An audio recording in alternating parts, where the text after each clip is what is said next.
여러분, 사랑받는다는 게 그리 좋죠? 아멘. 사랑받는다는 게 그리 좋은 것 같아요. 아멘. 시도 때도 없이 아멘. 여러분, 사랑받으세요? 아멘. 사랑받을 짓도 하고, 또 나는 사랑받을 만한 자격이 없어도 누군가 나를 사랑해 준다고 하는 그 자리에 있다고 하는 것, 이게 얼마나 감사한 일이에요. 제가 가끔요, 이렇게 공원에 가다 보면 사람들이 애완견 있잖아요. 애완견을 이렇게 이제 끈을 목에 메고 이렇게 걸어가는데, 그 강아지가 서면 주인도 서고, 강아지가 가면 그때 주인 강아지 따라가더라고요. 하여튼 가다가 나무마다 강아지가 서요. 그러면 주인도 그 나무마다 서더라고요. 그래서 내가 생각하기를, 야, 저 강아지는 참 좋겠다. 왜? 강아지가 서는 것에 주인도 서고요. 강아지가 응아를 싸면 주인도 주머니에서 그 응아를 자기 새끼보다 더 귀하게 응아를 다 싸가지고 달고 가고. 그래서 내가 생각하기를, 야, 정말 개팔자다. 어쩌면 이렇게 개도 사랑을 받냐. 그러니까 아주 보모도 당당하게 그 공원을 자기 공원처럼 걷는 개들이 수두룩하더라고요. 여러분, 사랑 받으세요?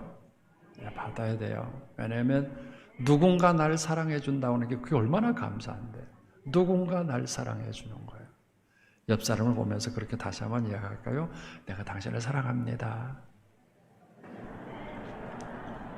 네. 제가 설교의 결론을 먼저 말씀을 드리면, 사랑받았으면 사랑받을 짓을 하라는. 여러분, 사랑받았는데 사랑받을 짓 하지 못하면 그거는 정말 못된 거예요. 그거를 교만이라고 말합니다. 성경은 무수하게 우리들에게 가르쳐 주기를 교만하는 것을 조심하라고 그러세요. 그런데 여러분, 교만은 성서에 사실은 없었던 표현입니다. 그런데 교만은 어떻게 생겼고 하면, 겸손하지 못하는 자리에 교만이 갑자기 꽈리 틀고 앉아있는 게 교만이에요. 겸손이 사라지면 와지는 게 교만이다 라고 하는 사실을 기억해야만 합니다. 교만은요, 내가 교만합니다 라고 하는 팻말을 들고 나타난 적이 한 번도 없었어요.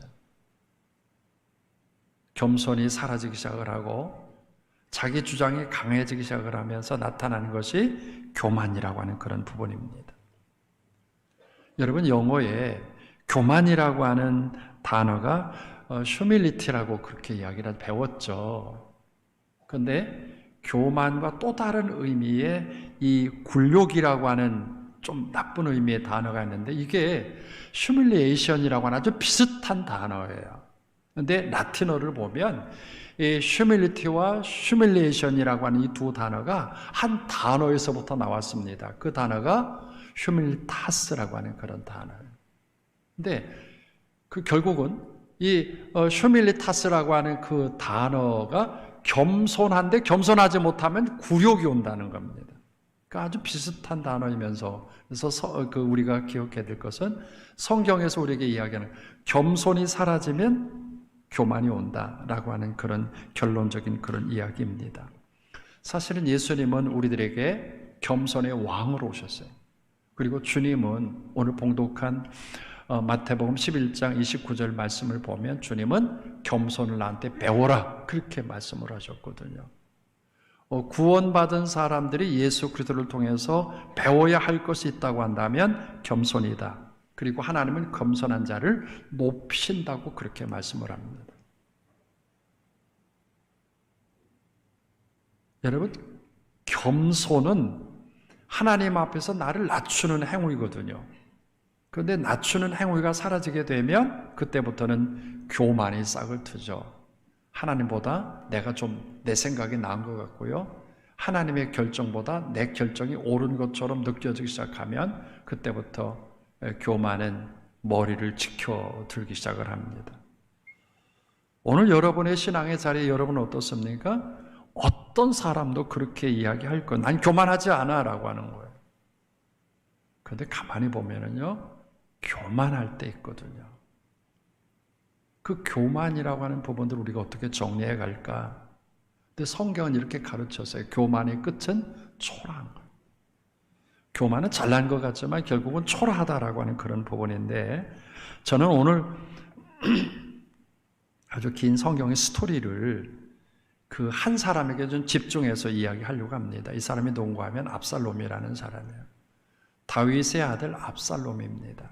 그런데 이 압살롬이라고 하는 아들은 배경이 너무 좋아요. 왕의 아들이잖아요. 그리고 그는 발바닥에서부터 머리 정수리까지 흠이 하나도 없을 만큼 완벽한 100% 미남입니다.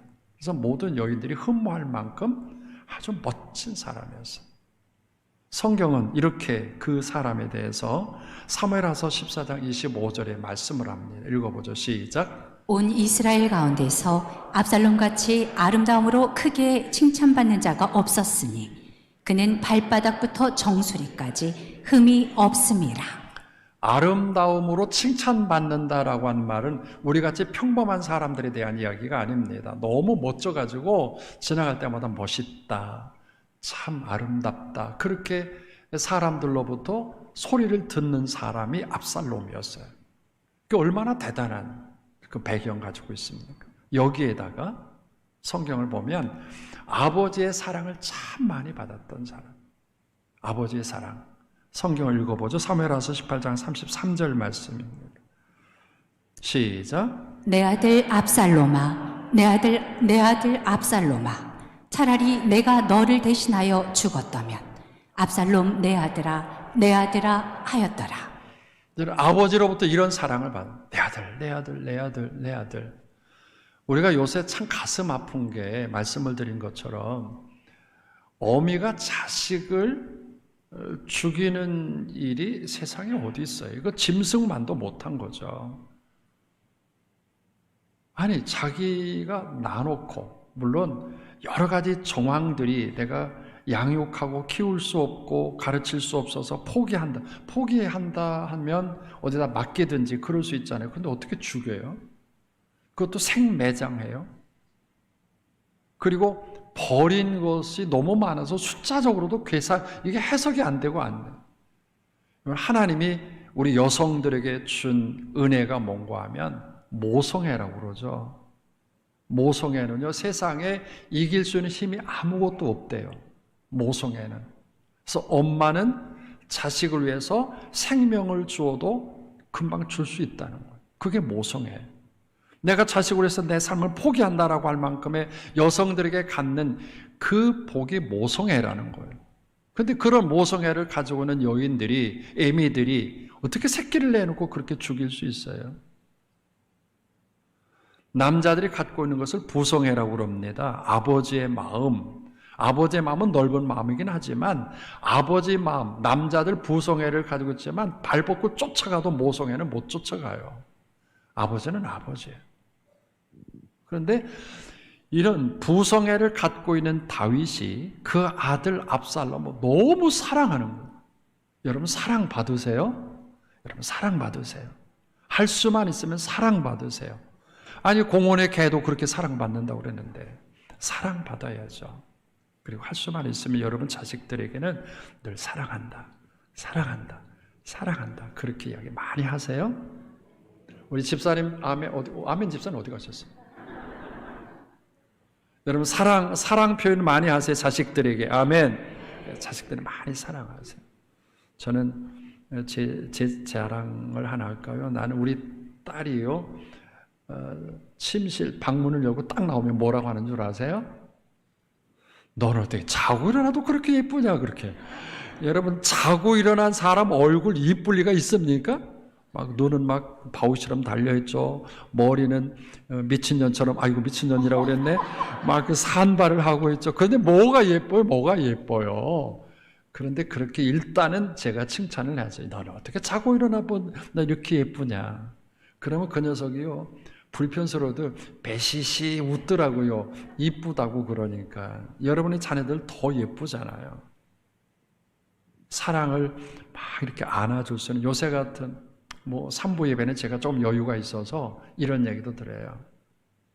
우리 교회 출신 목사님이 계신데 그 목사님이 자식이 없어요. 그래서 입양을 했어요.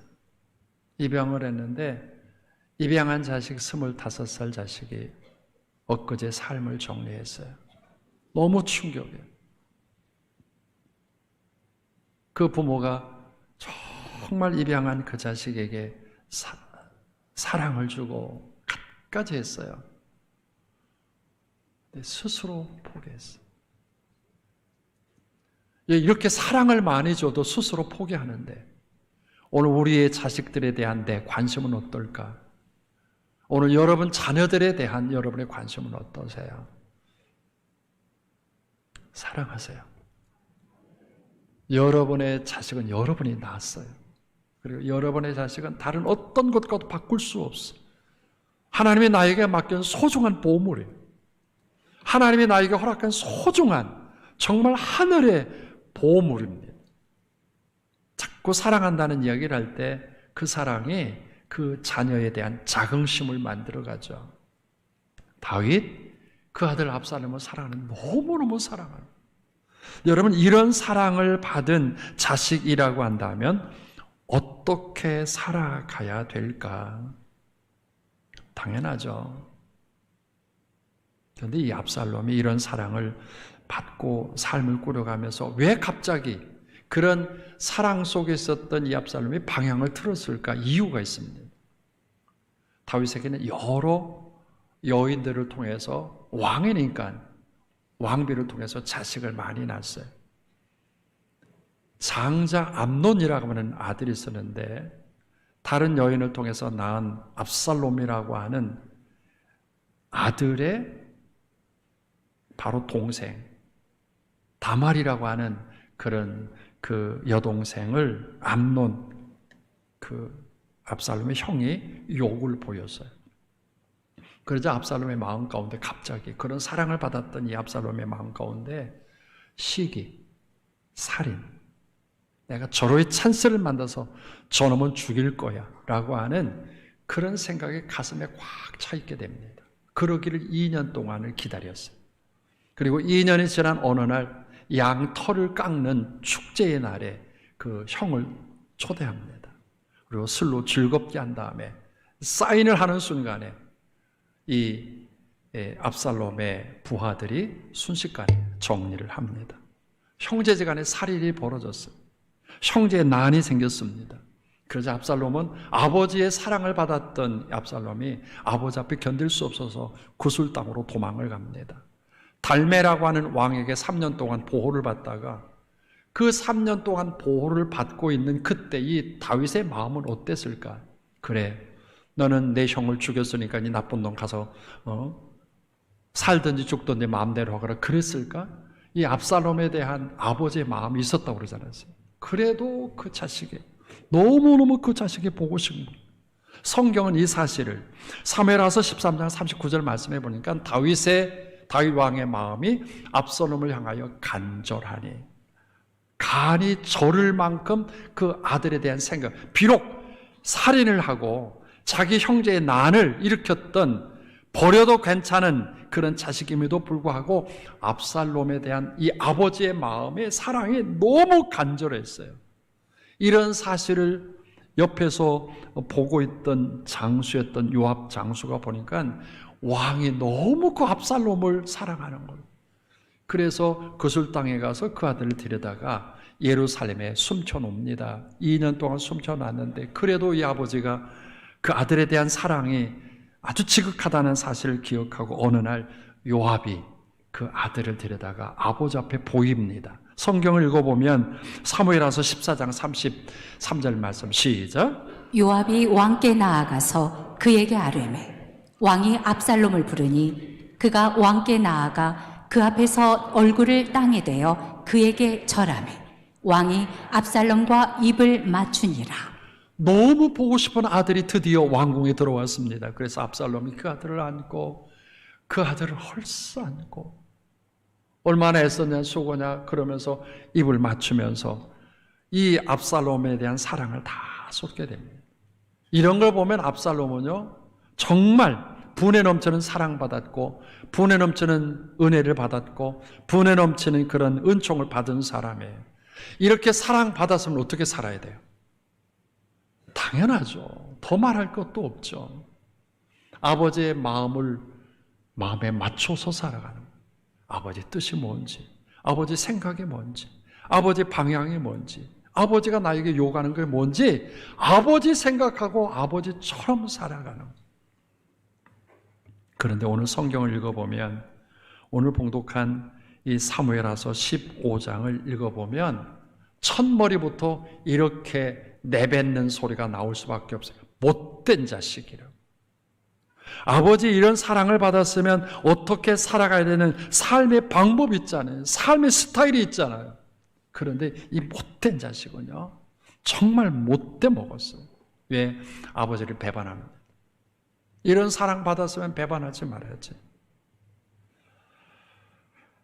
여러분 사랑은요 사랑받았으면 헤아릴 줄 알아야 돼요. 사랑받았으면 그 사랑이 식어지지 않도록 감각이 둔해지지 않도록 사랑을 곱씹어야 돼요. 사랑받은 만큼 그 사랑을 헤아리세요. 여러분 형제지간에 받은 사랑도 교인들과 받은 사랑도 생각해 보아서 그냥 추억의 창고다 놓지 말고 꺼내서 생각하시라는 거예요. 받은 사랑 많잖아. 더 나가서 하나님으로부터 받은 사랑이 얼마나 많아. 오늘 또 하나님 앞에 얼굴 들 수 없는 존재들임에도 불구하고 얼굴 들 만큼 내가 너를 사랑한다라고 안아주고 입 맞춰주시는 그 하나님의 사랑 있잖아. 프로스케네오라고 하는 그런 말은 입 맞춘다는 말이에요. 그 예배라고 하는 프로스케네오라고 하는 말은 입 맞추는 거예요. 하나님이 나를 입 맞춰주시는 거예요. 너무 사랑해서. 그런데 이런 사랑이 어느 순간에 우리들 곁에서 떠나가는지 몰라. 그게 교만한 거예요. 여러분 가정 식구들 사랑하세요? 아멘. 사랑하죠? 그런데 사랑이라고 하는 그런 진솔한 사랑은 평가를 해서 사랑하는 게 아니라 그냥 원칙적으로 사랑하는 거예요. 그냥 아무 조건 없이 사랑하는 거예요. 사랑에 조건을 달기 시작하면 그건 사랑이 아니더라고요. 그래서 조건이 충족되지 않으면 그때부터는 입이 나오고요. 상대편의 약점이 지적이 되어지고요. 불필요한 언어가 만들어지더라고요. 교회 안에서도 그래요. 교회 안에서도 하나님의 사랑만 먼저 생각하세요. 아멘. 하나님의 사랑만 생각하세요. 하나님이 나 같은 거 사랑해 주신 거 생각해 보면 얼마나 감사해요. 오늘 그 찬송을 할 때 290장 찬송을 부르는데 너무 저는 감동이 됐어요. 이 290장 찬송의 가사를 부르는데 막 눈물이 나오는 거예요. 왜 하나님 나 눈물 터쳤어요. 터치지 말라고 그러셨는데 주 널 위해 비네 주 널 위해 비네 주 널 위해 비네 항상 비시 주 널 위해 비네 주님 널 위해 비네 주님 널 위해 비네 항상 비시. 이런 사랑 받고 있으면 이런 사랑을 받고 있는 우리들에게 적어도 하나님의 뜻과 하나님의 계획과 하나님의 섭리를 잘 보고 교만한 자리가 아니라 겸손의 자리로 더 가까이 가야 돼요. 생각하지 않으면 교만이 머리 들고 온다니까요. 헤아리지 않으면 언제든지 교만을 우리 곁에서 녹화하고 있다는 사실을 기억해야만 합니다. 여러분 사울 왕 알잖아요. 사울 왕은요 이스라엘 첫 번째 왕이었지만 이 왕은 얼마나 겸손한지 몰라요. 얼마나 열심히 하는지 몰라요. 얼마나 아버지 앞에 충성스러운 자식인지 모릅니다.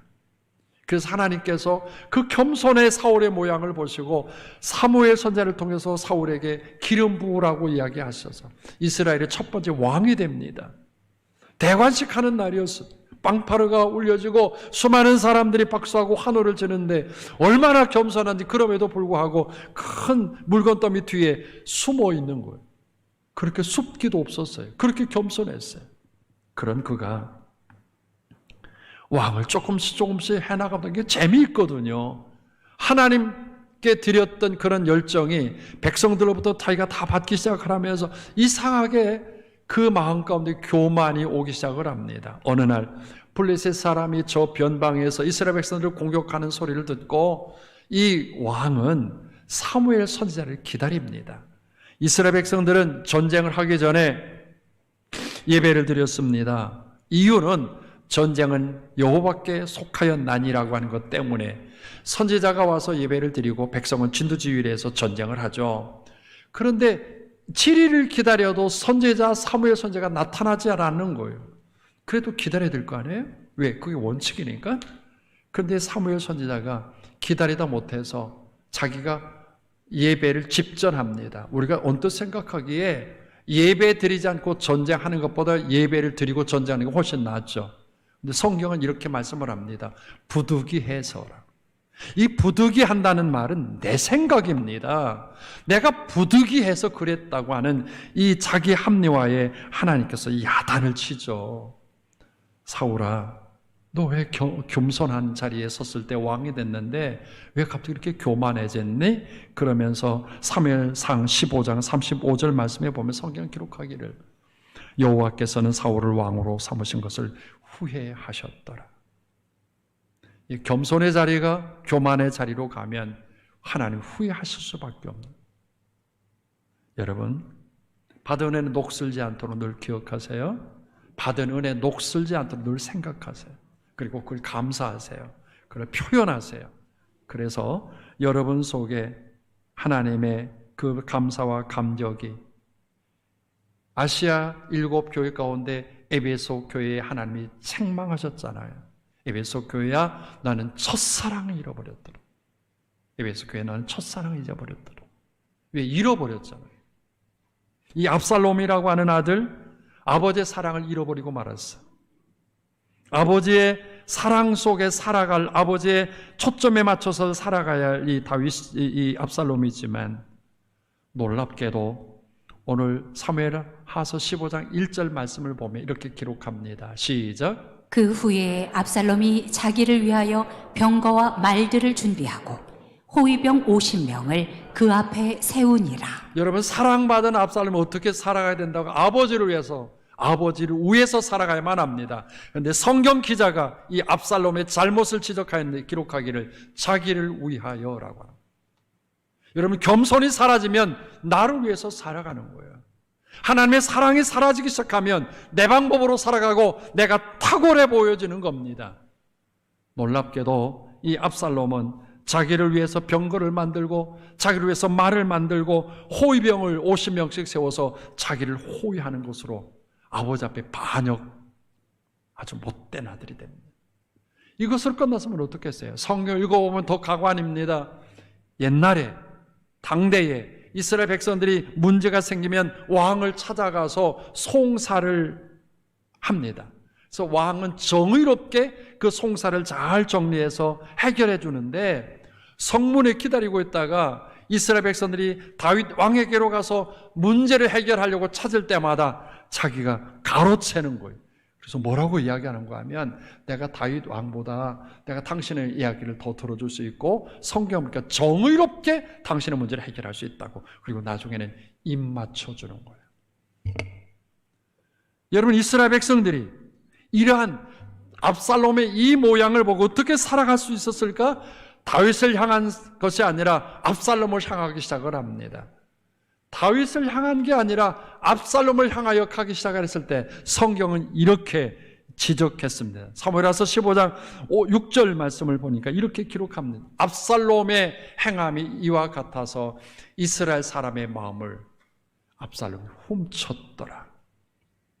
여러분, 압살롬이 누구의 사랑을 받았습니까? 이 압살롬이 어떤 사랑을 받은 사람입니까? 그런데 아버지를 사실 배반하고 이스라엘 백성들의 마음을 훔치기 시작했더라. 성경을 계속해서 읽어보면 이것을 4년 동안 준비했던 겁니다.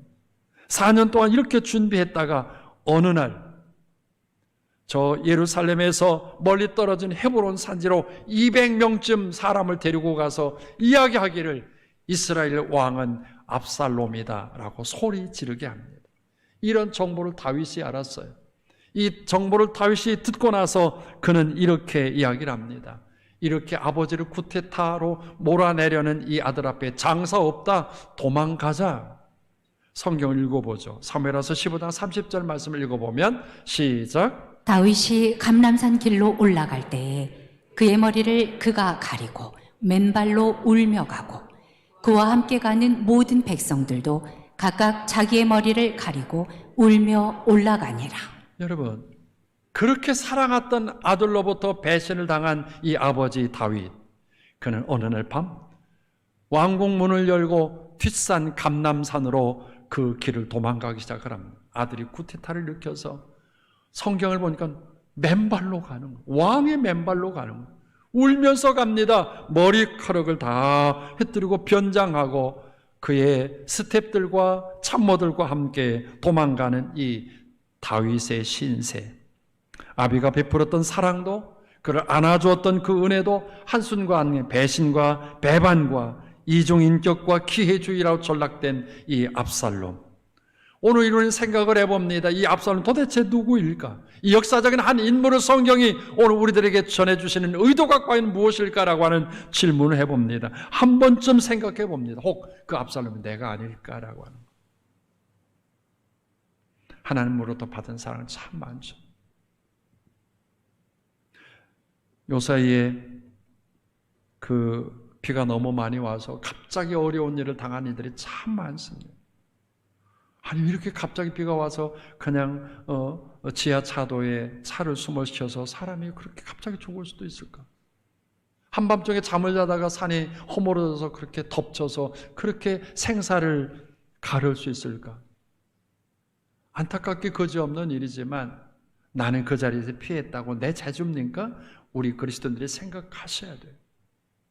내가 여기 이렇게 오늘 또 숨을 쉴 수 있고 오늘 또 이렇게 예배할 수 있는 그런 자리에 섰다고는 하나님의 은혜죠.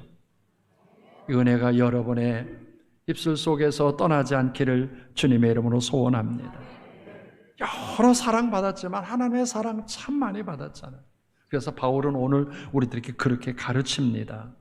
골로새서 3장 16절부터 17절 말씀을 함께 읽어봅니다. 시작. 그리스도의 말씀이 너희 속에 풍성히 거하여 모든 지혜로 피차 가르치고 권면하고 시와 찬송과 신령한 노래를 부르며 감사하는 마음으로 하나님을 찬양하고 또 무엇을 하든지 말에나 일에나 다 주 예수의 이름으로 하고 그를 힘입어 하나님 아버지께 감사하라. 저를 따라서 합니다. 그를 힘입어 하나님 아버지께 감사하라. 여러분, 성경 이렇게 말씀을 합니다. 그리스도의 말씀이 너희 속에 풍성하게 하라. 주님의 말씀, 주님의 사랑, 주님의 은혜를 늘 기억하면서 하나님 앞에 감사할 수 있는 우리 성도들 되기를 주님의 이름으로 소원합니다. 기억하십시오. 은혜가 떠나면, 겸손이 떠나면 교만이 팻 만들고 옵니다. 그리고 겸손이 떠나면 내 겸손의 자리에 교만이 꽈리 틀고 있다는 사실을 기억하십시오. 그리고 그 교만의 끝은 초라합니다. 이 아들, 발바닥에서부터 머리 정수리까지 모든 여인들의 그 시선을 도맡아 하는 이 압살롬이 긴 머리카락을 갖고 노새를 타고 들판을 달리기 시작을 합니다. 얼마나 아름다웠을까? 그런데 갑자기 불어제친 바람 때문에 그 긴 머리카락이 상수리 나무에 걸렸고 상수리 나무에 걸리는 순간에 대롱대롱 상수리 나무에 달려있던 이 압살롬, 그를 태우고 갔던 노새는 그 밑에서 빠져나갑니다. 그 모양을 먼 곳에서 본 사람이 있었으니 요압 장군이었고, 요압 장군은 한순간의 사인으로 요압 장군의 휘하의 장병들이 상수리 나무에 대롱대롱 달려있는 다윗의 원수 그의 아들 압살롬을 처단합니다. 그리고 압살롬의 생애는 끝이 납니다. 아버지의 사랑을 그토록 받았던 이 압살롬이 만약에 마지막까지 그 아버지 곁에서 아버지의 초점을 맞추고 살았더라면 얼마나 행복했을까? 그러나 놀랍게도 그에게는 그 교만이, 그를 놓고 할 때 그 교만을 막지 못했어요. 내 생각이고 내 방법이고 내 모든 것들로 동원한다면 스스로 나는 승리할 수 있을 것이라고 착각했습니다. 오늘 사랑하는 크리스찬들, 오늘 성도들이요, 오늘 우리의 겸손의 모범이 되신 예수님의 그 성품을 더 깊이 가까이 닮아서 이 풍진 세상, 어떤 사람들 만나도 그저 두렵기 거지없는 이런 세상에 살면서 겸손의 아름다운 흔적을 예수님처럼 세상 사람들에게 이렇게 전달해주는 성숙한 우리 그리스도인들 다 되기를 주님의 이름으로 축복합니다.